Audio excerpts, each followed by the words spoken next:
ఈరోజు నిజామాబాద్ జిల్లా కేంద్రంలోని జిల్లా గ్రంథాలయంలో అధ్యక్షులు అందిరెడ్డి రాజిరెడ్డి గారి చేతుల మీదుగా గుడ్లెసెంచి అనే ఈ యొక్క కథాంశాన్ని, నా పేరు పాట్కూరు తిరుపతి రెడ్డి, మన జక్రాంపల్లి మండలం మనాబా గ్రామము, రీడర్స్కు ఈ బుక్ అందించాలనే ఉద్దేశంతో ఈరోజు అధ్యక్షుల వారి చేతుల మీదుగా దీన్ని ఇక్కడ లాంచ్ చేయడం జరిగింది.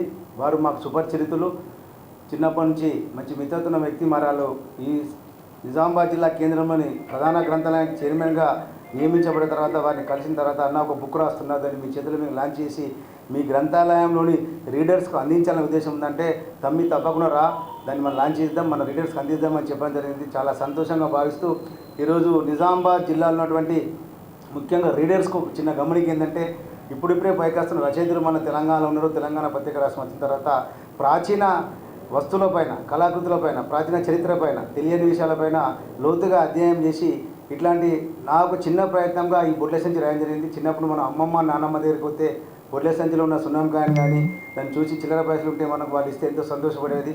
మరి దానికి ఉన్నటువంటి ఒక ప్రాచీన కథాంశంగా తీసుకొని దీన్ని ఈరోజు రాయడం జరిగింది. ఇప్పుడు మన మహబూబ్నగర్ జిల్లాలో మిత్రుడు గోపాల్ అని ఒక టీచరు దండకడయం అని ఒక కథాంశం రాసిండు. దండకడయం అంటే దానికి ఒక చరిత్ర ఉంది. యాదవులు దండకడయం పెట్టుకొని గొల్లు మేకలు మోయిపోతే ఆ దండకడయం అనే నవల కథాంశం రాసిన దానికి కూడా గోపాల్ అనే మిత్రుడికి కేంద్ర సాహిత్య అకాడమీ అవ్వడం వచ్చింది. మరి చాలా సంతోషం.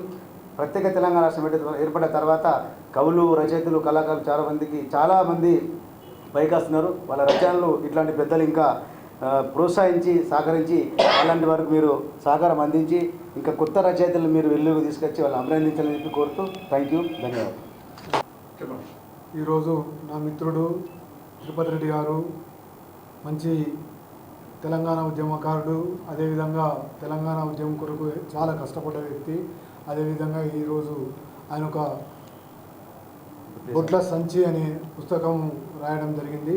కాబట్టి ఆయనకు మా లైబ్రరీ తరఫు నుంచి ఆయనకు శుభాకాంక్షలు, ధన్యవాదాలు తెలియజేస్తాను.